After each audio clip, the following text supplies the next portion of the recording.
Pastāsti vispār, ar ko viss aizsākās. Mēs esam gandrīz apmēram 10 līdzdibinātāji. Ja? Tā no investīcijas līdz peļņai. Kāds tas ir vispār posms? Diez vai viņam būtu iespēja iegādāties kaut ko Spānijā, tā atbraucot ar tādu atlaidi, kas ir 30-40% un pat 50 dažus gadus. Kāds ir ideālais Indēmo investors? Tu vari ieguldīt, skatoties uz karti, ka es pieredzis, piemēram, Bookinga izvēlēt. Kādus ieguldījumu veidus šobrīd Indēmo piedāvā? Mēs bijām pirmie, kas palielam Eiropas mēroga tādu produktu ir piedāvājuši. Kā ir ar garantijām vispār? Mums vajag disclaimeru. Izlasīt, ka tomēr jebkuras ieguldīšanas iespējas Indēmo vai citas ir saistītas ar riskiem. Ieguldot vajag pievērst uzmanību tās lietas, ko investors dara.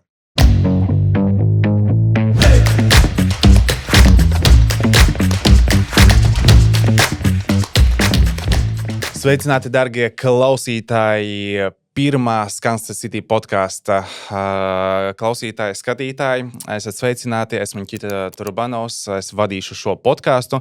Skanstas City podkāsts par uzņēmumiem, par rezidentiem, par viņu projektiem un viņu sadarbības iespējām.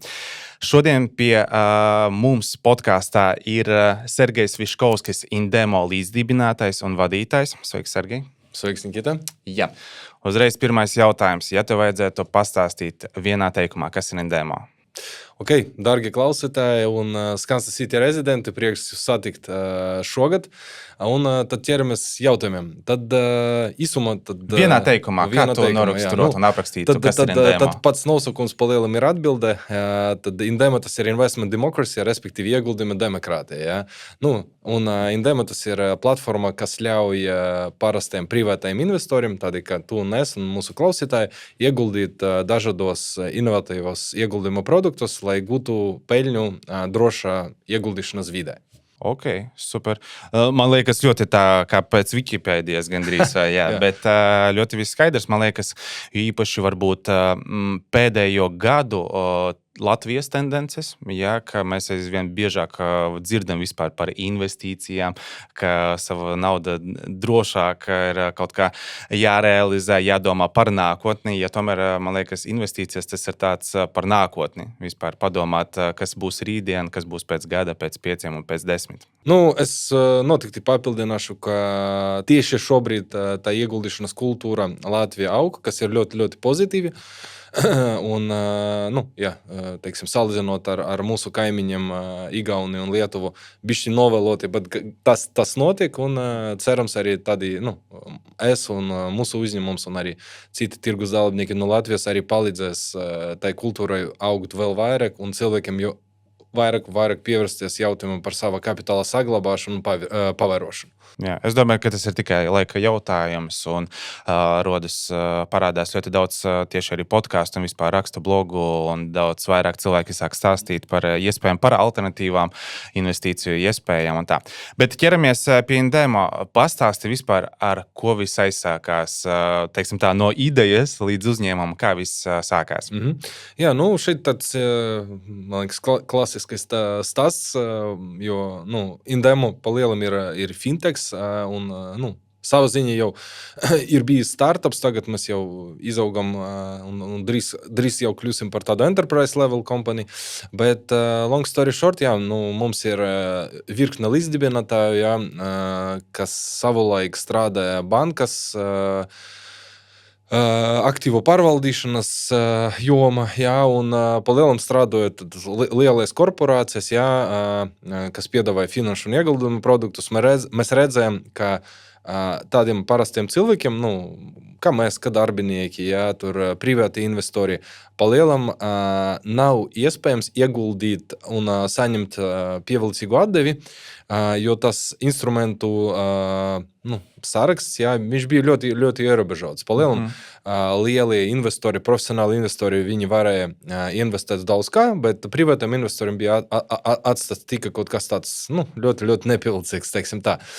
Un ar to domu mēs arī ķeramies pie projekta, tas bija 2021. gada, jau gandrīz 5 gadi šogad atrites, kad mēs sākam strādāt pie ieguldījuma platformas Indēmo prototipa, jā, un pa lielam, no tā arī sākas tas, kas noveda, respektīvi pie tā, kur mēs esam un par ko mēs šodien stāstīsim. Jā, bet, ja mēs runājam pašā sākumā, cik varbūt to cilvēku, kas bija, teiksim tā, pašā sākumā, tas sākās reāli no viena cilvēka idejas, vai tomēr, hei, draugi, mums ir jāizveido kaut kas tāds? Šeit ļoti interesants, tieši tāds unikālis gadījums arī, runājot par Endema, mēs esam gandrīz apmēram 10 līdzdibinātāji, jā, un katram bija sava ekspertīze, piemēram, es personīgi, man tā ekspertīze bija legal un regulatory, to bišķi es pirms sāk darboties biznesa, biju jurists, tur lielākais kredītiestādes, bankas, arī ieguldījuma platformas Latvijā un, teiksim, arī lielākajā mērogā. Citiem kolēģiem, kas bija arī līdzdibinātāji, kāds strādāja, piemēram, riskos, kāds bija kreditēšanas joma nodarbināts, attiecīgi, tāda common ekspertīze, ja, kas mūs apvieno, arī palīdzēja to platformu novadīt līdz tādam foršam, teiksim, labam biznesam, jo katrs zināja, piemēram, kāds zināja par finansēm, kāds par ieguldījumiem, kāds zināja par modeļiem, kāds par IT, kāds par produktu, kāds par legal, un tas viss palīdzēja uzbūvēt tādu stipru tirgu zaldnieku. Jā, tas arī parāda, ka jūs jau no paša starta, teiksim, tā visu ļoti nopietni un kvalitatīvi arī uzsākāt. Es saprotu, jā, ka ir tā attīstības fāze, bet man liekas, ja mēs salīdzinām vispār, kā startē varbūt uzņēmumi un tā tālāk, tad sākumā es domāju, ka liela daļa, ja ķerās pie darba vai cenšas izveidot savu virzienu, tad varbūt par daudziem pat neapzinās, kas viņu sagaida. Tad jūsu gadījumā katrs zināja, ko sagaida, kas ir jādara, un zināja tos pirmos soļus. Tas ir ļoti labi. Jā. Kādus ieguldījumu veidus šobrīd Endema piedāvā? Mēs sakam, lai ir tāds fokus ar savu to pirmo produktu, kas šobrīd arī ir tas pamata produkts, ko mēs piedāvājam kā ieguldījuma opciju, ieguldījuma iespēju. Tas ir, teiksim, var palieloties. Protams, tas ir produkts, kurš nav bijis pieejams retail tirgu. Tas ir investīcijas diskontētajos parādus. Jā, šeit īsumā tomēr jāpaskaidro, kas tas ir, tāpēc, ka mēs bijām pirmi, kas palielam Eiropas mēroga tādu produktu ir piedāvājuši. Līdz šim šis produkts, viņš, protams, mēs neesam viņu izgudrojuši, viņš pastāvēs 10 gadiem ilgi. Tas ir tāds institucionāla tirgus produkts, respektīvi, bankas, kredītiestādes, viņas izsniedz kredītus, jā, kādi kredīti, šobrīd mēs runājam vairāk par hipotekāriem kredītiem. Hipotekāriem kredītiem tas dzīves cikls ir tāds, ka kāds paņem hipoteku, nopērk īpašumu, jā, un attiecīgi tad tā kredīta dzīves gaita, kāds maksā, kādam kaut kas notiek, visu var gadīties dzīve, un viņš tur nemaksā, apstē maksāt un, teiksim, pārkāptu maksāšanas disciplīnu, jā, un attiecīgi bankas tomēr nav Lombardija, viņi nav arī kaut kādas piedziņas agentūras. Bankas tomēr veic savu pamata darbību, kas ir bankas pakalpojumi. Ja? Un tad ir Eiropa pieņemta prakse. Tad arī pastāstīsim par to mērķa tirgus, kas ir Spānijā, bet vispār tas arī nav tikai Spānija, arī ir citas Eiropas Eirozonas valstis. Tad bankas laiku pa laikam, lai jo Eiropa, kā droši vien mūsu klausītāji zina, ir diezgan stingras prasības kapitālam bankam, jā, lai ir finanšu stabilitāte, bankas sistēma. Garantijas tieši tā, un tad bankam tiek likts savu to kredītu portfeļu, kur ir nemaksātāji, atbrīvot, jā, teiksim, samazināt kaut kā dažādos veidus. Un tai brīdī ir profesionāli tirgus dalībnieki, jā, parasti tas ir lielas grupas, ieguldījumu fondi, kas, to sauc arī tādi speciāli gadījumi, special situations, kas strādā ar tādiem tieši portfeļiem, māks strādāt, zina, kas strādāt ar pārādniekiem, ar iekilētu nekustamu īpašumu. Viņi no bankam nopērk tādus aktīvus ar būtisku atlaidi, lai tālāk attiecīgi tad veikt darbu, piedziņas darbu ar pārādniekiem, strādāt arī ar to iekilētu īpašumu, jā, lai atgūtu tos līdzekļus. Un, respektīvi, jā, ir tas tas tirgus ir samērā liels Eiropā. Mēs šobrīd bišķiņi arī parunāsim par to Spānijas tirgu, jo mūsu produkts iet tieši no Spānijas, jo tur bija sava ziņa vēsturiski kaut kādi notikumi, kas sekmējuši tā tirgus augšanu. Ja? Konkrēti šāda veida investīcijām un šāda veida... Šādam produktam, es teiktu tā. Jā, jo, kā mēs zinām, tad Spānija, tad vēsturiski, tad Spānija, kopā ar tur vairākām Dienvidu Eiropas valstīm izguvuši diezgan tādu grūtu ceļu, kad bija liela finanšu krīze 2008.9. gada. Un tad tolaik, kad valstīm, tieši Spānija bija piedāvāta starptautiskā palīdzība, no starptautiskā valūtas fonda, tur no Pasaules bankas, tad tāds kā apmainot to palīdzību, skaidrs bija līgts viņam nosacījums arī restruktūrēt savu banku sistēmu, restruktūrēt bankas, kuras ieguvuši kaut kādas grūtības, un attiecīgi tad tie tādi plaši zināmi lieli ieguldījuma fondi, tur arī parasti ir ASV nauda vai tur arī Eiropas pensiju fonda nauda, viņi ienākuši tā tirgu, un, kā mēs zinām, fondi parasti skatās tomēr tā, esot tādi kapitalisti, viņi skatās tomēr ieguldot uz tādu krietni garāko ieguldīšanas horizontu, 5-10 gadi. Skaidrs viņam bija, saprotams tas, ka nekustamais īpašums, kas atrodas pie vidusjūras, vidusjūras reģiona, pat ja viņš esošajā tajā brīdī bija tāds distressed, skaidrs viņš ataugs, jo, skaidrs, ka nekas nestāv uz vietas. Nekas nestāv uz vietas, un galu galā cilvēki izvēlēsies kaut kādu dzīves kvalitāti, gribas tur dzīvot, attīstīties. Un skaidrs, viņi sāka pirkt tos portfeļus no Spāņu bankam. Tie toreiz darījuma apmēri bija ļoti, ļoti būtiski. Tas bija tur 100 miljārdu lieli darījumi. Un tas, tāds organiski izaudzēja tādu, diezgan lielu un tādu diezgan ilgspējīgu tirgu, jo ejot starptautiskiem tirgus dalībniekiem kā fondiem, parādījās konsultanti, parādījās vērtēšanas aģentūras, attīstījās juristi, vērtētāji. Viņam bija visi skaidri tādi darbības soļi, kas ir jāveic. Un tad arī bankam kļuva skaidrs, ka kur ir tirgus, kur var risināt savas problēmas, un tas tirgus arī tāda veida tika palaists. Un šobrīd, teiksim, Spānijas tirgus tiem distressed assets, viņu sauc tādiem, teiksim, speciāliem aktīviem, viņš ir viens no lielākajiem Eirozona un arī Eiropas Savienība. Un tad pa lielam tas tirgus un tas produkts, viņš tur eksistē.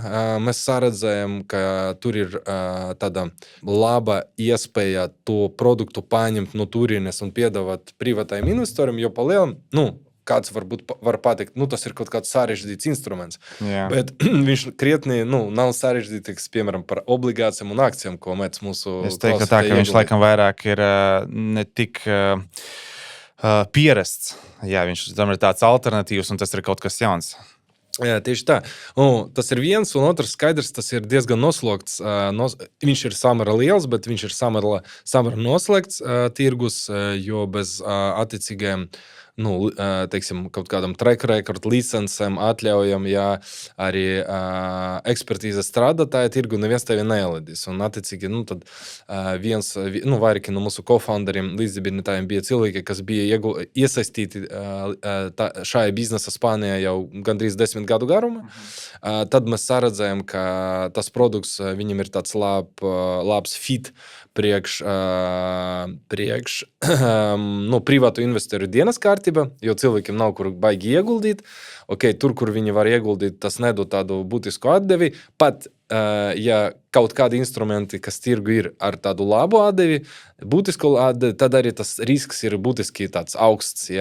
Bet šeit pa lielam cilvēkiem bija iespēja ieguldīt, mēs bišķi arī pastāstīsim par to produktu vēl dziļāk, bet tā konceptuāli tad cilvēkiem bija iespēja ieguldīt kaut kas ir nodrošināta ar nekustamu īpašumu, ar tādu vienkāršu nekustamu īpašumu, kas mums ir pierasts, jo gandrīz visiem mūsu klausītājiem ir hipotēkas, viņiem ir iegādāti dzīvokļi, tad viņi saprast, kas ir hipoteka, kas ir tur dzīvoklis, un investēt līdzīga, kas tev ir, ir skaidrs, kur tu investē, ja? Nevis kaut kāda liela corporate bonda, kas, ka tur kaut kāda korporācija stāv, kaut kāda nauda viņa maksā.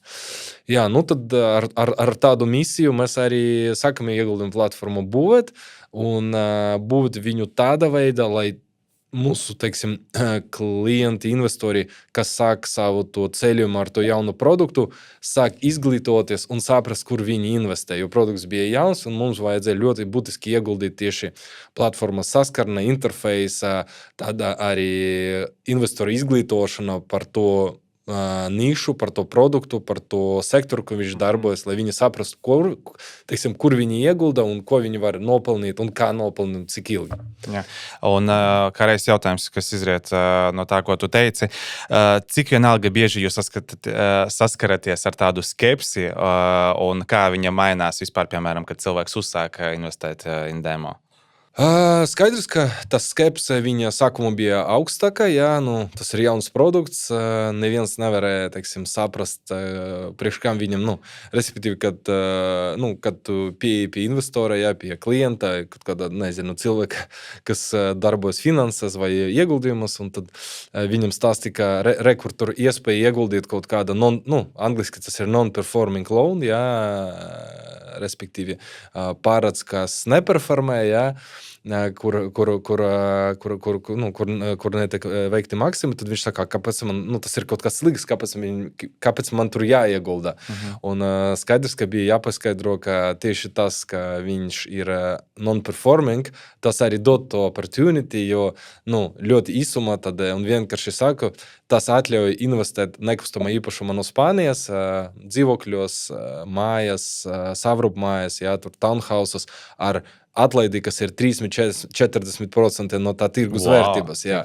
Un šobrīd, teiksim, zinot, un īpaši skatoties pa logu, droši vien lielākā daļa no mūsu klausītājiem noteikti gribētu būt kaut kur Spānijā, jā, un iegādāties kaut ko Spānijā, bet diez vai viņam būtu iespēja iegādāties kaut ko Spānijā, tā atbraucot ar tādu atlaidi, kas ir 30-40% un pat 50 dažus gadiem. Šīs tad varētu būt, draugi, pirmais solis, teiksim tā, sākt vispār saprast, kas notiek Spānijā ar tirgu ar nekustamo īpašumu un tā. Bet pastāsti, kādas ir, teiksim tā, vidējais laika posms, kad cilvēks saņem peļņu, teiksim tā, no investīcijas līdz peļņai? Kāds tas ir vispār posms, kādi ir soļi? Jā, šeit, lai, teiksim, tā kā, kā jau es minēju, mums arī bišķiņ jāizglīto mūsu klausītāji, tad īsumā, lai atbildētu uz šo jautājumu, mums arī īsumā jāpastāsta, teiksim, kas ir tā, nosoksim, parāda cikls, jā? Aiziet, jā, izējam cauri tiem soļiem. Citādi, tas būs netik skaidrs. Jā, tad, respektīvi, tad, kā es pastāstīju, ir bankas, kuras izsniegušas hipotekārus kredītus, tad vienā brīdī, visi cilvēkiem tur kaut kas notiek dzīvē, ja viņš tur pārvērtē savas spējas, vai nav disciplinēts, vai ir tāds pašpaļāvīgs, tad, jā, viņš nemaksā savus hipotekārus maksājumus, jā, tur aizdevumu maksājumus, tad tas parāds nonāk no bankas, kā es minēju, tādus specializētu profesionālu tirgus dalībnieku rokas, jā, kas strādā ar tādiem, teiksim, gadījumiem, speciāliem gadījumiem. Un tad notiek tas saucas izējas stratēģija, respektīvi, lai to parādu, kas ir iegādāts, novadīt līdz izēji, monetārai izēji, respektīvi, saņemt atpakaļ kaut tādu naudu, un pa ceļam arī, teiksim, saņemt to naudu, arī saņemt kaut kādu peļņu, izdabūt no tā gadījuma peļņu. Un šeit, teiksim, mūsu gadījumā mēs strādājam ar, mēs kā platforma, mums ir sadarbības partneri, mēs saucam viņus par parāda piegādātājiem, respektīvi, viņi tirgu atlasa parādus un nekustamas īpašumus, attiecīgi nekustamas īpašumus, kas piesaistīti tiem parādiem. Viņus atrod, nopirkt no bankam vai no fondiem, jā, attiecīgi kļūst par tādu pirce pusi. Un tad viņus šos parādus atlasot, veicot rūpīgu analīzi, viņiem ir ekspertīzi, kad viņi atlasa parādus, ka tikai kādi 10% no tiem, kas tiek piedāvāti, viņu nopērk un tikai tie nonāk platforma, Indemo platforma, investoriem. Un tad Tad, kad tas ir darīts, tad tiek sākts darbs pie parāda atgūšanas. Un tur ir vairākas atgūšanas stratēģijas. Ja? Pamata stratēģija, tas ir tāds bāzes stratēģija, tas ir juridiskas piedziņas process, tiesas process, kura laika tad attiecīgi tiesa no parādnieka tiek lūgts piedzīt, iekilēt nekustamo īpašumu. Tas iziet tādu standartizētu tiesas procesu, un arī tas bija viens no izaicinājumiem, kad mēs būvējam platformu, lai mūsu ieguldītājiem, kas iegādājas, ieguldīja, teiksim, tā parādīt to procesu, lai viņi saprot, kā kur viņam tas process Kur iet. atrodas mana nauda? Un parasti es arī tādu minu piemēru, tas ir ļoti standartizēts process, un mēs viņu esam sazīmējuši, ka vilciens, nezinu, kaut kāds Rīgas loka, ja, un ir kaut kādas pieturas garākas vai šaurākas, ja, un katrs investors ieiet savā portfeļu, viņš redz, kurā posmā viņa case atrodas. Ja.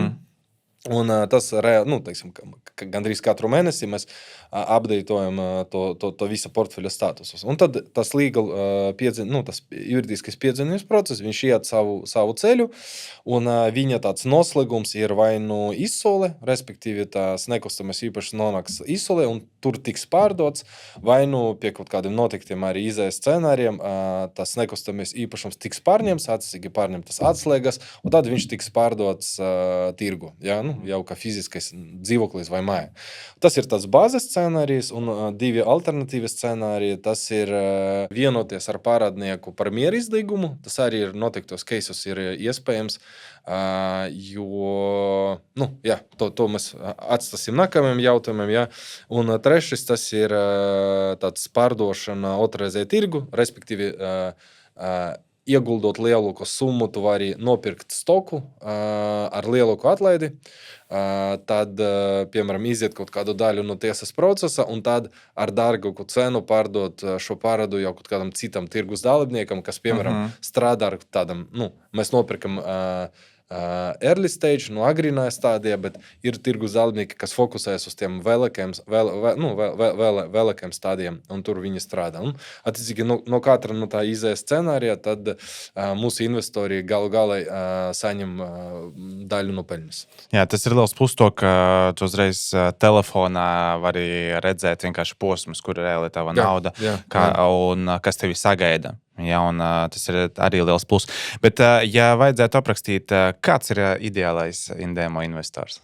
Jā, ideālais Indēmo investors, kā es jau minēju, tas ir privātpersona, ja, un investors, kas saprot vismaz tāda bāzes līmenī, kas jau saskaries ar investīcijām, kas saprot, kas ir ieguldīšanas horizonts, saprot, kas ir tādi ieguldīšanas produkti, kuru atdeve ir atkarīga no kaut kādiem eventiem, pasākumiem, notikumiem, kurš skatās ieguldījumus no tādu kapitāla saglabāšanas un kapitāla pieauguma viedokļa. Tas nav kaut kādi traderi, kas grib tur nopirkt, pārdot. Tas nav arī cilvēki, kuriem, piemēram, ir vajadzīga nauda, kas izmanto ļoti īsu horizontu, piemēram, pusgadu, gadu. Tad viņam droši vien kaut kādi citi jāizvēlas instrumenti, bankas depozīti vai kaut kas kāds. Un attiecīgi viņš var saprast, ka šāda specifika, respektīvi garākais ieguldīšanas horizonts, arī nekustamā īpašuma kila no Spānijas, arī atbilst tam risk return, respektīvi riska un atdeves bilancē. Ja? Tas, respektīvi, saprat, piemēram, ka produkts, kurš ir tāds garākais, viņam arī atdeve ir garāka. Nevis sagaidīt no garāka produkta kaut kādu tur šeit un tagad. Jā, šeit un tagad, un tas ir galvenais. Un, es domāju, es teiktu tie investori, kuriem interesē arī nekustamie īpašumi, ieguldījumi nekustamajos īpašumus, tie, kas jau iegulda nekustamajos īpašumus, iespējams, tur viņiem ir kaut kādi no mantojuma ceļa vai sevis iegādāti. Iespējams, tie, kas arī skatās Spānijas nekustamā īpašumu virzienā, bet šai brīdī, piemēram, viņam tur nav likviditāte nopirkt veselu nekustamā īpašumu, vai viņš negrib sev izdomāt domāt arī tādu otru darbu, jo, kā mēs zinām, nopirkot nekustamo īpašumu un sākt kaut ko ar viņu darīt, tas ir kļūst par tādu otru darbu. Šeit ir iespēja ieguldīt nekustamā īpašuma palielam ar būtisku atlaidi, no telefona, neguldīt, neiesaldējot lielu kapitālu un arī, protams, izmantojot būtisko diversifikāciju, respektīvi par kaut kādu summu X, investors var ieguldīt 10 un 100 dažādu nekustamu īpašumu no Spānijas. Vai mēs varam vispār saprast, cik uz doto brīdi lietotāji jau izmanto Indēmā platformu un varbūt, teiksim tā, cik jau ir veiksmīgu projektu noslēgušies, vai ir jau statistika, ar kuru mēs varam padalīties? Palielu mēs tāda live režīmē, respektīvi sākam apkalpot klientus, piedāvāt ieguldījumu produktus jau pagājuši 2,5 gadi. Mēs sākam 23. gada vidū. Tad pa to laiku mēs diezgan ātri un būtiski esam auguši, jo bija tāds, teiksim, labs laiks šim produktam, teiksim, investori viņu iepatika. Tad šobrīd mums ir 17,000 investoru klientu, kas ir tāds arī diezgan ātri un būtiski, mēs esam auguši pagājuši gadu, 25. gada. Tad esošais portfelis, respektīvi investoru kapitāls, kas bija ieguldīts šajā produktu, viņš ir jau vairāk nekā 23 miljoni eiro. Un šobrīd, teiksim, par tiem 2,5 gadiem 15 nekustami īpašumi, 15 pārēdi jau bija realizēti, tad tas jau atnesa naudiņu investoru portfeļus, un tā atdeve, vidēja atdeve par tiem objektiem, kas bija jau realizēti pa šo laiku, tiem 15 bijusi apmēram 22% gadā. Diezgan labs rezultāts, man liekas. Tāda laika posmā šobrīd. Jā. Bet šeit noteikti jāatrunā, ka tiem investoriem, tiem mūsu klausītiem, kas gribas izpētīt mūsu produktu, un platformu un sākt savu tādu ieguldīšanas ceļu arī ar Indēmā produktiem, tad noteikti ir jāpatur prātā, ka tas tāds mērķa atdeve, ko šis produkts var atnest, jo mēs, kā finansēsti, noteikti strādājot pie produkta, mēs izmantojam modeļus, atdeves modeļus, un tās atdeves modelis, kas atbilst tādam atmaksas horizontam, tad atdeves modelis dod ienesīgumu no 10 līdz 15% vidēji, un horizonts ir no 2 līdz 3 gadiem vidēji. Bet tāpat laikā, to mēs arī izrunāsim, diversifikācija ir svarīga, jo katrs case viņš ir, viņš ir individuāls. Tie keisi, ko es pieminēju, tur dažus keisus mums izdevās atgūt to parādu 3 mēnešu laikā, jo varēja ātri noslēgt miera izlīgumu. Ir keisi, kas bišķiņ ilgāk iet, jo iet to visu tiesas ceļu, bet galvenais, ka jāpatur prātā, ka katrs keis būs individuāls, kāda keisi būs ātrāki, kāda keisi būs garāki, un arī tā atdeve svārstīsies no tā, teiksim, cik ātri mēs cik ātri un cik rezultatīvi varēja panākt izēju. Skaidrs, ka tiem, kam tā izēja ir ļoti ātri, tad tas tāds annualized return, gada atdeve, viņa ir krietni augstāka. Tie, kas iet garāku ceļu, un mēs nonākam līdz izsolei, kas mūsu produkta galvenais tāds pamata risks ir laiks, jo laiks sašķeldina to atdeves līmeni, bet tāpat laikā, tāds horizons, ko es pieminēju, tas ir 2-3 gadi, iespējams, kaut kādus gadus bišķiņ ilgāk, bet, skaidrs, investoram tas portfelis ir diversificēts, tad viņš redzēs dažādus keisus, ātrākus, garākus, un kaut kādu arī redzēs to vidēju atdevi, ko es pieminēju, kas ir no 10 līdz 15%. Tāpēc labi, ja jums ir vairāki projekti, kas vienlaicīgi vienkārši iet, tāpēc, tas būs vislabāk. Bet kā ir ar garantijām vispār jūsu darbībā? Tad pamatā, es domāju, galvenais aspekts, ko jāpiemina, ir 2 tādi grozi ar garantiem, ar kaut kādiem instrumentiem, kas aizsarga investoru intereses. Ja? Ir tīpaši šobrīd, kad mēs katru dienu dzirdam, ka kāds tur aizsūtīja kaut kādiem telefonu krāpniekiem naudu, kaut kādiem tur kripto. Jā, kā saprast? Jā, tad galvenais, tas ir ne tikai par NDM, vispār tas ir pārbaudīt, vai tas uzņēmums, kas piedāvā kaut kādas ieguldīšanas iespējas, viņš ir, pareizā veidā, korekta veidā licencēts, jo aizliegts nav iespējams strādāt ar klientu naudu, piedāvāt ieguldījumu iespējas, ja tev nav licencēts. Tas ir visa Eiropa un gandrīz visa pasaulē tādi noteikumi. Un, mūsu gadījumā, tā kā mēs esam Latvijā bāzēts uzņēmums, tad mūsu uzraudzības iestāde ir Latvijas banka, Latvijas centrālā banka, kas arī uzrauga visus ieguldījumu pakalpojumu sniedzējus. Tad mums ir ieguldījumu brokeru sabiedrības licence, IBS licence, kas ir tāda pēc kapitāla prasībām, pēc uzraudzības sloga ir otra licence pēc smaguma, pēc bankas licence. Var teikt, mēs esam tāda neliela maziņa banka, tāda regulatory burden. Un tas arī dod lielus tādus, vispār runāt par licencēm, nesen es lasīju tādu foršu rakstu, ko sagatavo viens influencers par vispār, ir licencēti, tirgus dalībnieki ir nelicencēti, tur maigi licencēti. Un par licencēm viņš ir pieminējis tas ir var salīdzināt ar ārstu, kas mazga rokas katru reizi pieņemot pacientus. Un ir ārsts, kuram ir, piemēram, kaut kāda atļauja, un tādēļ viņš mazga rokas, bet ir ārsts, kurš nav saņēmis atļauju, ja, un dara, ko grib, un viņš var mazgat, var arī nemazgat rokas. Tāda veiksmes spēle. Jā, tas ir veiksmes spēle par tādu higienu. Iespējams, tas pirmais ārsts, kurš mazga rokas, viņš nav tur visgudrākais, vislabākais, bet vismaz, viņš pasargā, savu pacientu ar to, ka viņš regulāri mazga rokas. Ja?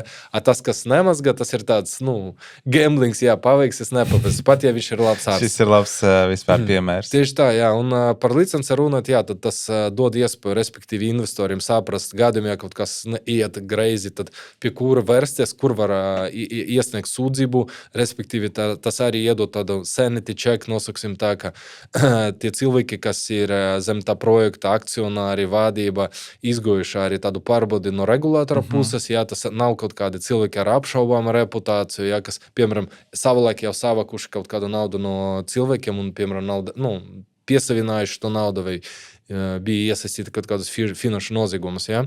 Tad tas ir pirmais, respektīvi licence. Licence pasarga investorus vispār iet un uzticēties šim pakalpojumu sniedzējiem. Tad arī licence, protams, dot arī tādu būtisku aizsardzības mehanizmu. Latvijā tas ir tā saucamais ieguldītāja aizsardzības sistēma. Respektīvi, valsts garantē līdz 20,000 eiro kā aizsardzību gadījumā, ja tas tirgus dalībnieks, pakalpojumu sniedzējs, iet ārā no tirgus. Kaut kas ar viņu notiek slikts, viņš defaultē. Tad tas ir tāds būtisks instruments, salīdzinot ar tiem, kas, piemēram, nodibina kaut kādu uzņēmumu, kaut kādas tur salas, kaut ko piedāvā, un tu nevari vispār kur klauvēt. Ja? Bet, tas noteikti jāpiemina klausītājiem, ka tā garantija neatiecas uz kredīta risku, uz investīciju risku, bet vairāk uz tirgus dalībnieka risku. Tas ir licence, skaidrs finanšu pārskata audīts, regulārie AML audīti, NILTFN audīti, tur pakalpojumu sniegšanas audīti. Tāds, minimālais ietvers, ka tas pakalpojums sniedzējs vismaz ir tāds advancēts un nobriedies, lai strādātu ar citu cilvēku uzticētu caurspīdīgi.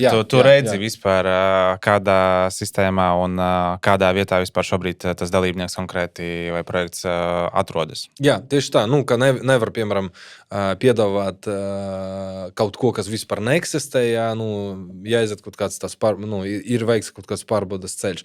Ja mēs runājam par tieši produktu, tad par NDM produktu, tad pamata drošība veidojas tā, ka investori tomēr iegulda ar nekustamo īpašumu nodrošinātajā ieguldīšanas iespēja. Ja? Mūsu gadījumā mēs piedāvājam, tā forma, kā investori iegulda, tas ir vērtspapīri, respektīvi mēs veicam šī parāda un nekustamā īpašumā tādu vērtspapīrošanu un respektīvi veidojam tādu formu, ka ir vērtspapīrs, jā, tas arī prasa sava ziņa tādu kontroli no Latvijas bankas, no Latvijas centrāla depozitārija Nasdaq, jā, ka, viena brīdī tie vērtspapīri nevar pazust, jā, tas ir arī kaut kāds tāds noteiktais ceļš iziet, lai viņus, izveidot, jā, arī. Arī prasa to, ka, kad vērtspapīrs tiek piedāvāts platforma, tad mums obligāti jāsagatavo un Latvijas banka jāapstiprina prospekts, kur ļoti detalizēti aprakstīts visu procesu, kā struktūra izskatās, vispār tas tirgus, no kurienes tie parādi tiek paņemti, un tas ir tāds vērtīgs un obligāti lasāms materiāls, es teiktu, cilvēkiem, kas nolēma investēt. Jā, tas ir pirmais, un otrs, jā. Tas ir tas, ka tu palielam ieguldi nekustamā īpašumā no Spānijas ar būtisku atlaidi. Ja? Un būtiska atlaide, ko es jau pieminēju, var svārstīties tur no 20% līdz 50% atkarībā no tā parāda piedziņas stādijas. Un tur ir tāds pricing modelis, ka skaidrs, ka tie parādi, kas ir agrīnajā stādijā, tā atlaide ir lielāka, jo jāiziet tas ceļš, un tie parādi, kas ir jau vēlākajā stādijā, piemēram, jau izsolē vai pēc izsolē, notiek, teiksim, ienākšana valdījumā, tai nekustama īpašuma pārņemšana, pārdošana, tad atlaide ir mazāka. Ja? Bet idejiski, jebkura gadam tur ir kaut kāda atlaide, ja? Un tā atlaide, protams, arī nodrošina mūsu investoros pret to pamata risku, ko es pieminēju laiku, tas modelis, tad skaidrs, ja kāds case aiziet bišķiņ garākā ceļa, tāpat tas tāds, nosauksim viņu tā, profit pool, kas veidos, tās atlaides tāpat ļauj investoriem, tāpat nopelnīt un iegūt atdevi. Iespējams, viņam būs bišķi mazāka, nekā tur 10-15, tāpat laika. Jā, tad tas ir tāds, nodrošināts instruments. Un otrkārt, jā, tad tie ieguldīšanas riski ir samērā zemāki, jo investori ieguldā tādus residential tipa nekustamais īpašumus, kas ir dzīvokļi, mājas, rindu mājas, kur krietni ir lielāka likviditāte, to bišķi to objektu ir vieglāk pārdot nekā kaut kādu tur vilu vai savrup māju, kuram tā likviditāte ir krietni sliktāka. Un kur arī nekritīs, viņa būs vienmēr aktuāla. Jā, tieši tā. Un otrkārt, jā, tas ir vērtējums, tas ir ļoti, ļoti būtisks parametrs, jo, kad mūsu investori, teiksim, sāk savu ieguldīšanas ceļu indemo, tad viņi sāk iegūt tādus interesantus, parametrus, tāds kā pilots, jo platformas interfejs arī veidots, lai visi jūtas kā tādi pārādu un nekustama īpašuma pircēji, stāvot pie kaut kādas izvēles, tad viņi redz arī tādu atlaidi no tā nekustama īpašuma vērtības. Arī platforma ir pieejama nekustama īpašuma neatkarīga vērtētāja vērtējums. Tad tur arī investori saprot, piemēram, kā tās vērtējums tieši tur tāds ir, vai ir kaut kādas tur renči, tam vērtējumam, un arī citi, parametri, jo mēs esam pirmā platforma, nekustama īpašuma investēšanas platforma, kur ir tāds kartes ieguldīšanas, teiksim, tu vari ieguldīt, skatoties uz karti, ka es pieradis, piemēram, bookinga izvēlēt uz hoteli, tad šeit arī ieguldot nekustamā īpašumu, tu redzi uz kartes un vari izvēlēties, piemēram, lokācijas, kas tev vairāk patīk. Es zinu, kāds investē Katalūnijā, tur Barcelona, kāds vēlas investēt kaut kādas Kanāriju salas, kāds grib investēt visur, kur iespējams, lai maksimāli diversificētu savu portfeli. Iepazīstot arī aplikāciju un kāda ir tā jūsu pieeja. Pirmkārt, man ļoti patika to, ka jums ir fokusēts un skaidrs produkts. Jums ir skaidrs produkts, jums ir skaidrs tirgus, un otrs tā pieeja to, ka tu reāli kā Bolt vai citur izsauc taksi, tu redzi karti viss, un arī šeit tu vari apskatīties lokācijas, ne tikai kaut kādas bildes, nosaukumus, bet šeit un tagad, un arī visus datus. Tas ir liels plus. Bet ja šobrīd, teiksim tā, projicēsim varbūt uz manim, es vēlos uzsākt investēt un vispār sākt investēt Indemo, skatīties, kādi ir soļi un tā tālāk. Mēs aizskārām nedaudz, kādi ir tie varbūt darbības soļi. Bet kā man izvēlēties vispār varbūt tādu labāku stratēģiju? Mēs visi jau vienmēr domājam, kā ātrāk to dabūt, ja? Bet šajā gadījumā kādu tomēr stratēģiju labāk izvēlēties un kam pievērst uzmanību? Ja? Izvēloties varbūt objektus vai kur ieguldīt to savu naudu. Jā, pirmkārt, tā kā es jau pieminēju par licenci un higienu un ārstu. Jā, šeit viss kārtībā. Nē, par to, ka skaidrs, ka ieguldījuma platformas vadītājs es noteikti nevaru ieteikt stratēģiju. Es varu tikai padalīties, piemēram, ar kaut kādiem, pieredzēm, ko mūsu jau esoši lietotāji, ko es pieminēju, dara. Tieši tā. Bet idejaski tad, varbūt arī dažus vārdus pastāstot par to, kā sākt savu ceļojumu, un tad mēs strādājam pie tā, lai reģistrācija platformā aizņem, burtiski kādas 10-15 minūtes. Mums šogad, ne šogad, bet šomēnes mēs palaidām tādu, nelielu tādu, iepazīšanās rakstu viena no avialīniju žurnāliem, un mēs redzam, ka cilvēki, kas izmanto to avialīniju un kuriem ir pieejams internets debesis, tad viņi pat līdot uz kaut kādu Berlīni vai, nezinu, izmanto laiku liederīgi, un pat tajā laika, kad viņi lido, viņi jau paspēja reģistrēties un jau sākt savu ieguldīšanas tādu ceļojumu. Tad, šeit ir viss vienkārši, respektīvi, lai kļūtu par klientu, jābūt pilngadīgiem, tad blakus sev, kad veids reģistrāciju, jāpatur sava pase vai ID karte, tad jābūt Eiropas Savienības rezidentam, un arī, lai ieguldītu naudu, jāpapildināt savu māciņu, portfeli, tad jāizmanto bankas konts vai kaut kāda maksājuma pakalpojuma sniedzēja konts, kas arī atrodas Eiropā. Un palielam tā reģistrācija viss notiek online, daži soļi, vairākas anketas, kas arī, mēs ierosinām, lai investori arī rūpīgi aizpilda, lai nav pēc tam kaut kāda aizķeršanas, un palielam tad ir pieejama jau tālāk portfeli, tad, investors reģistrēs, lielāko skaitu gadījumā reģistrācija notiek automatiski ar tur dažu tehnoloģisku un AI risinājuma palīdzību. Dažus gadījumus, ir nepieciešams arī mūsu darbinieku kolēģi iesaista, bet parasti, tomēr tas viss notiek automatiski, un tad investors papildina savu māciņu un var sākt ieguldīt objektus, kas ir paradzīmes, mēs viņus saucam notes, tos vērtspapīrus, kas šobrīd tajā brīdī ir pieejami. Un mēs gandrīz katru nedēļu, papildinām to ieguldīšanas iespēju skaitu, tad investori, kā mēs redzam, šobrīd tāda ļoti populāra stratēģija ir investēt visos, respektīvi investors izvēlas kaut kādu, tādu mērķa ieguldīšanas summu katru mēnesi, un tad viņš to ieguldīšanas summu sadala visos projektos, jaunajos projektos, kas šajā mēnesī parādās Indemo. Un ir investori, kaut kāds tāds skaits, kas ir ar mums no dienas viens, un palielam viņi jau ieguldījuši gandrīz visas, ne paradzīmes, bet visus objektus, visus parādos, kas bija no paša sākuma pieejami. Un šobrīd, to parādu skaits ir vairāk nekā 150, tad viņam ir 150 plus objekti savā portfeļa. Tā kā keisi, kuros viņš vienkārši var sekot līdzi. Tas arī tāds atskan ar to, ko es pieminēju, ka tā diversifikācija ir svarīga. Tad zelta notikums arī investīcijas ir nelikt visas olas viena groza.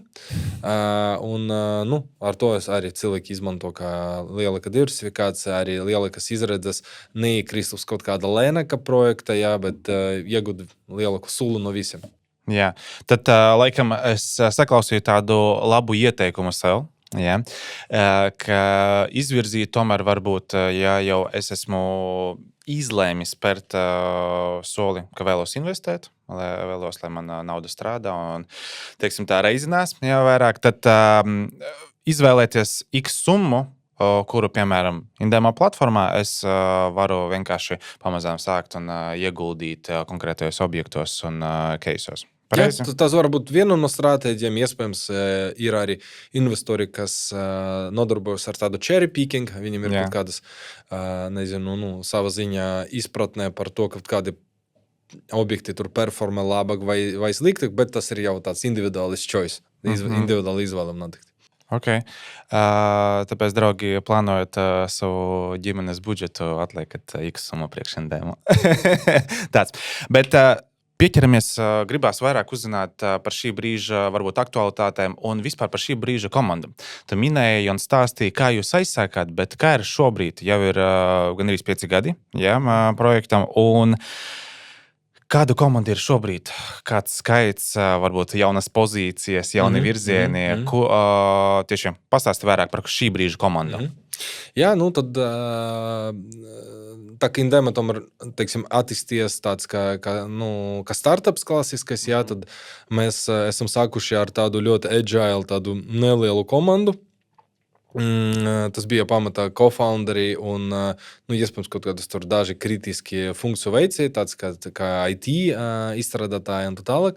Un pirms mēs nonākām līdz tādam launcham, tad skaidrs, tā komanda nebija liela, tad bija launch, tad bija tāds pirmais gads, kad bija tāds market fit, respektīvi pamēģināt saprast, vai tas tirgus, tas produkts, ka viņš bija jauns, viņš tirgum patīk, tad to mēs izgājām, tad katru gadu, gadu uz gadu mēs esam augt, un tas ir viens no apstākļiem, kāpēc mēs tieši pārceļamies Kansas City birojos šogad, atvainojiet, jau ne šogad, jau pagājušajā gada, 25. gada septembrī, jo komanda pieauga, arī tāda, vajadzēja arī tādu, palielināt to reprezentāciju, tomēr arī strādājam ar dažādiem sadarbības partneriem, ar influenceriem un ar satura veidotājiem, un arī vajadzēja tādu biroju, kur visus var uzņemt, un tā tālāk. Un šobrīd tā komanda ir apmēram, mēs paskaitīsim tādus arī mūsu tādus ne tikai darbiniekus, sadarbības partnerus, ar kuriem mēs strādājam, tur apakšniekus nosauksim, tad tā komanda ir apmēram 20 cilvēki. Tad mēs teiksim, katru ceturksni pieaugam un kaut kāds kolēģis arī mums papildina. Visi ir no Latvijas vai ir arī kāds no citām valstīm? Tas pamata kodols, tas ir kolēģi no Latvijas, bet arī ir sadarbības partneri, kas, piemēram, ir no Spānijas, tur marketinga joma un tā tālāk. Kas ir loģiski arī, viņi ir uz vietas un, attiecīgi, jūsu produkts ir tendēts tomēr uz Spānijas tirgu un Es teiktu tā, ka galvenokārt mūsu tas noieta eksporta tirgus, tas ir Eiropa, jo, ko es pieminēju par to licencē, tas ir viens no pamata ieguvumiem. Iegūt licenci nav viegli, tas ir tāds liels pamatīgais darbs, kas iegalda, ko mēs arī no paša sākuma darījām, lai iegūtu licenci un tikai tāds startēt, bet tāpat laikā viņš paver arī ļoti lielas iespējas, jo ar Latvijas licenci tu vari strādāt jebkura Eiropas Savienība. Tas process, kas saucas pasporting vai pasportēšana, viņš samērā vienkārši, ja tev jau ir licence, tad tā licence ir tāda pati kā Vācija vai Spānija, un vietējais regulators viņš paļaujas uz to, ka tu esi izgājis to sanity čeku tādu, kā tu izietu Vācijā, arī Latvija iepriekš.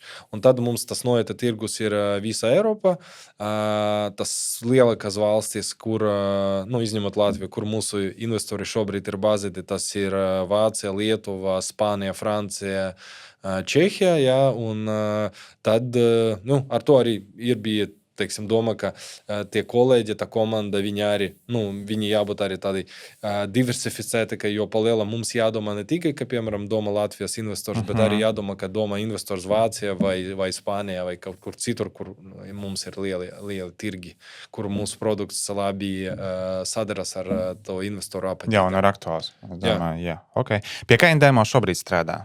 26. gadā, teiksim tā. Tad šobrīd, teiksim, ko es pieminēju, tad pamata produkta attīstības turpinājums būtu jāatrisināt tas jautājums, kas skar, tad, respektīvi, ko es pieminēju, tad, produkts ir nodrošināts ar nekustamu īpašumu, viņi ir iešu tad diezgan tāda, mana skatījumā pievilcīga atdeve, jā, bet vienīgais, ko mēs jau šodien pasvitrojam, ir tas, ka viņam tas atdeves horizonts, viņš nav no sākumā noteikts, jā, viņš var būt ātrāks, gārāks, jā.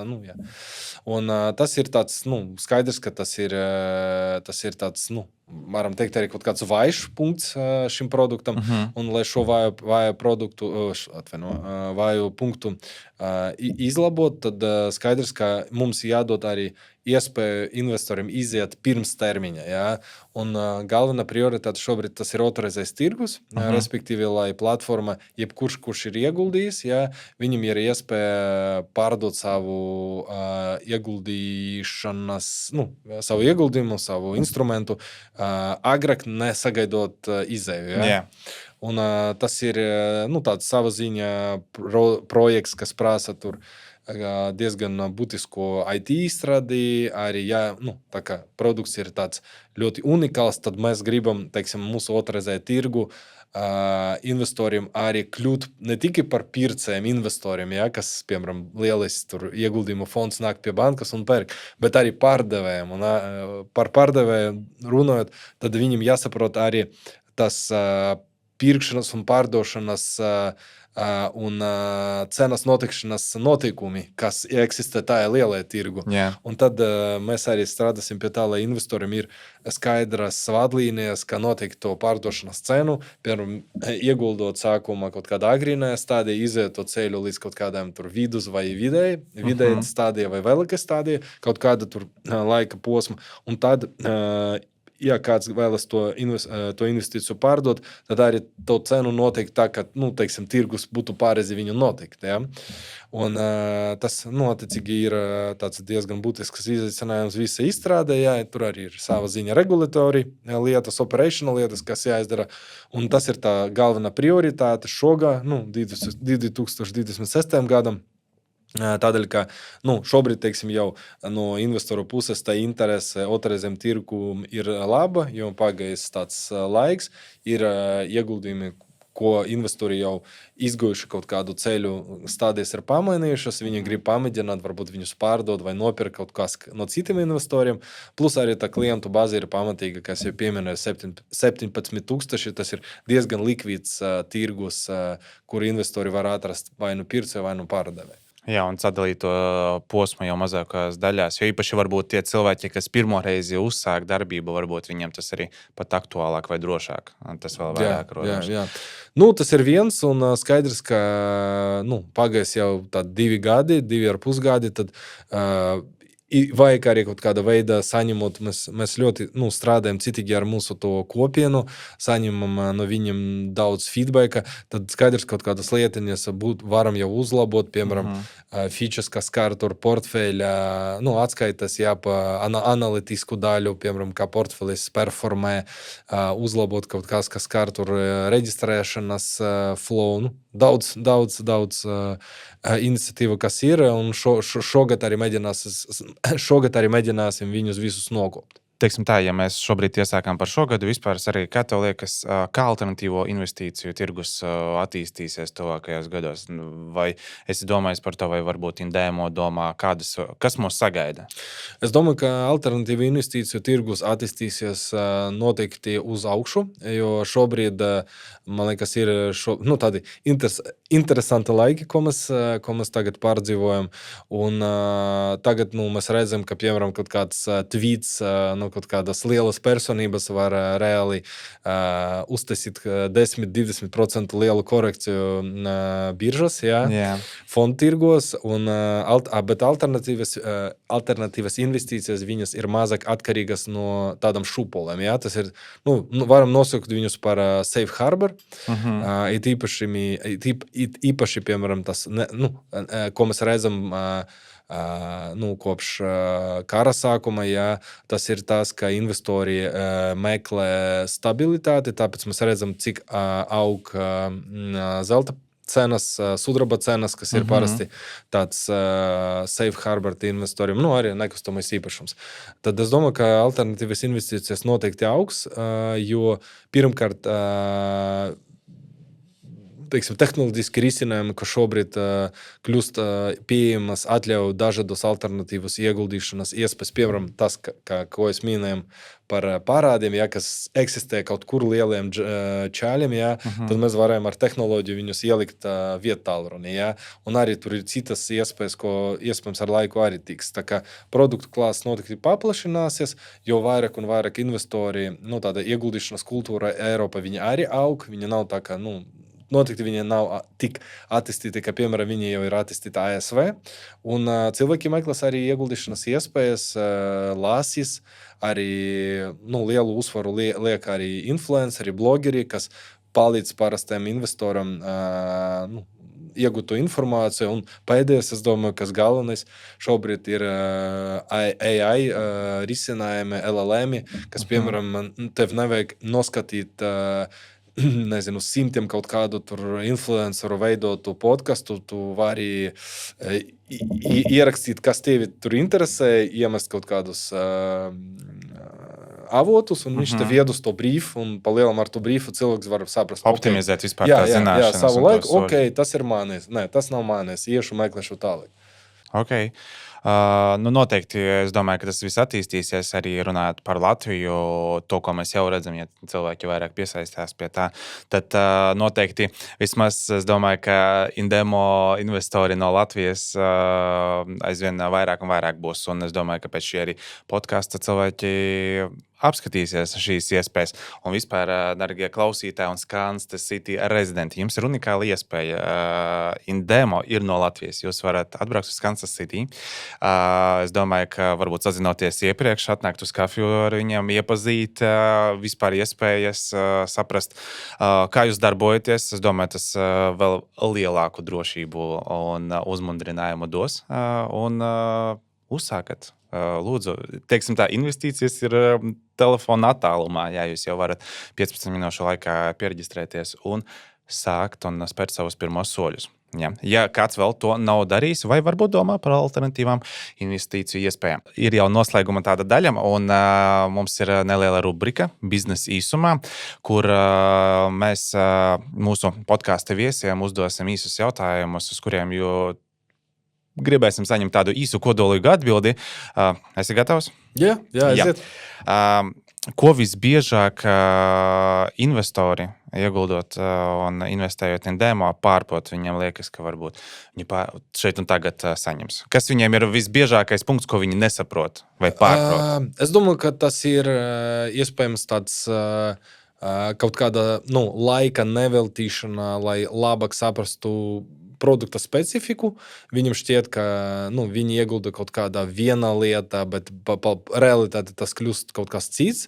Tad es teiktu tā, ka tomēr ieguldot kaut ko, kas ir bišķiņ citāds nekā bankas depozīts, noteikti jāpatērē kaut kāds vismaz laiciņš savs, lai saprastu, ko tieši tu iegusti, kur tu savu naudu ieguldi. Vairāk izprast konkrēti. Produktu būtībā, jā. Konkrētāk par tevi. Kas ir grūtākais tavā darbā, bet ko cilvēki neredz no malas? Es domāju, galvenais izaicinājums ir tāds, ka tev jāpārzina gandrīz katra sava kolēģa darbinieka tur nodaļas funkcijas pamata lietu, bet tāpat laikā jāatrod tāds bilances punkts, kur tu nedarīji viņu darbu, tev nevajag zināt, kā darīt viņu darbu, bet tāpat laikā jāsaprot, ko viņi dara un vai viņi pareizi dara vai nepareizi. Konteksts. Jā, tas konteksts, jo tur ir tā, vai tu dari pavirši un tas var nonākt, tur novest līdz kaut kādam sliktākam lietam, vai tu iedziļinies tik dziļi, ka tu kļūsti jau par tas komandas locekli, nevis uzņēmuma vadītāju. Es domāju, jebkurš vadītājs, kas arī šajā studijā būs piekritīs, tas ir līdzīgi arī viņam. Jā, jo vadītājiem nav obligāti to zināt. Viņam ir jāzina, kas to zina labāk, un vadītājiem tomēr jātur tas kopējais vektors un tas mērķis. Teiksim tā, komanda ir jāvirza uz to lielo mērķi. Bet kāda ir tava labākā atziņa līdz šim, esot kā vadītājiem? Es domāju, galvenā atziņa ir tāda, ka komanda, ticot komandai, dodot viņiem tādu darbības brīvību, tad komanda var aizvest projektu tevi visus krietni tālāk nekā tu, nekā kāds darītu tu viens. Jā, vai nu viens, vai nu kontrolēt. Jā. Kā tu raksturētu Indemo komandu vienā vārdā? Viena vārda. Labākie, ok. Dzirdējāt, Indemo komanda. Ļoti liels prieks dzirdēt, ka tu patiešām viņus to saskati un ka arī tu motivē un attīsti viņus. Noslēgsim podcastu un noslēgumā mēs vēlamies no saviem viesiem varbūt uzzināt, lai jūs padalāties. Ja, es arī padalies, lūdzu. Ar ko jūs šobrīd varbūt strādājat, tu jau minēji, jā, bet varbūt kādus cilvēkus vai kādas sadarbības jūs vēlētos dibināt? Varbūt kādas sadarbības partneri, varbūt jauni investori, varbūt jaunas pozīcijas un tā. Kas ir tāds, ar ko jūs šobrīd vēlētos attīstīt? Es domāju, ka galvenais ir tādu, teiksim, līdzīgi domājušu cilvēku piesaiste, jo kad mēs esam veidojuši Indemo un kad, piemēram, nezinu savu tādu personīgo pieredzi izstāstīšu, kad mani līdzdibinātāji piesaistīja, teiksim, uzrunāja mani, tad viens no argumentiem, jo man bija diezgan tāda laba karjera, labs amats, laba ļoti tāda solīda uzņēmuma, un, ejot startupā, tas ir noteikti arī tāds risks, jā, un tā tālāk. Un noteikti man uzrunāja tas produkts. Es saredzēju, ka, reāli ir tādas iespējas, un mēs varam viņus transponēt, teiksim, parastiem ieguldītājiem, parastiem klientiem, un palielam, arī sava ziņa kļūstat par tādu produktu ambasadoru, ja, produktu vēstnieku. Un pa to laiku, teiksim, mums pievienojas diezgan daudz investoru, ja, un daļa no viņiem ir tādi ambasadori, ja, vēstniekiem. Skaidrs, ka mēs arī meklētu tādus cilvēkus, kas arī kļūtu par tādiem vēstniekiem, teiksim, ieraugot tas iespējas, kā tas produkts paver, ja īpaši esošais tādos ģeopolitiskos apstākļos un ekonomikas apstākļos, kas šobrīd ir. Tas ir pirmkārt, ja, un otrkārt kopumā, teiksim, tādus uzņēmējus, jo, ja mēs šodien tam runājam arī, uzrunājam Skansta City rezidentus, tad starp Skansta City rezidentiem ir daudz foršu uzņēmēju, uzņēmumu vadītāju, teiksim, un tā kopiena noteikti var arī dot kaut kādu pienesīgumu, attīstīt kaut kādus arī jaunus projektus, jaunus biznesus, respektīvi varam patikt, ka Skansta City var kļūt savā ziņā par tādu biznesa klubu. Jā, man liekas, šī ir laba ideja. Patiešām tāda liela community, kas, es domāju, pat kuri zina viens par otru. Tu zini, kas ir blakus ofisā un zini, ar ko viņi nodarbojas. Tāpēc mēs arī veidojam šo podcastu, lai iepazīstinātu vispār Skansta City rezidentus un citus cilvēkus, kas varbūt domā par savu ofisu Skansta City.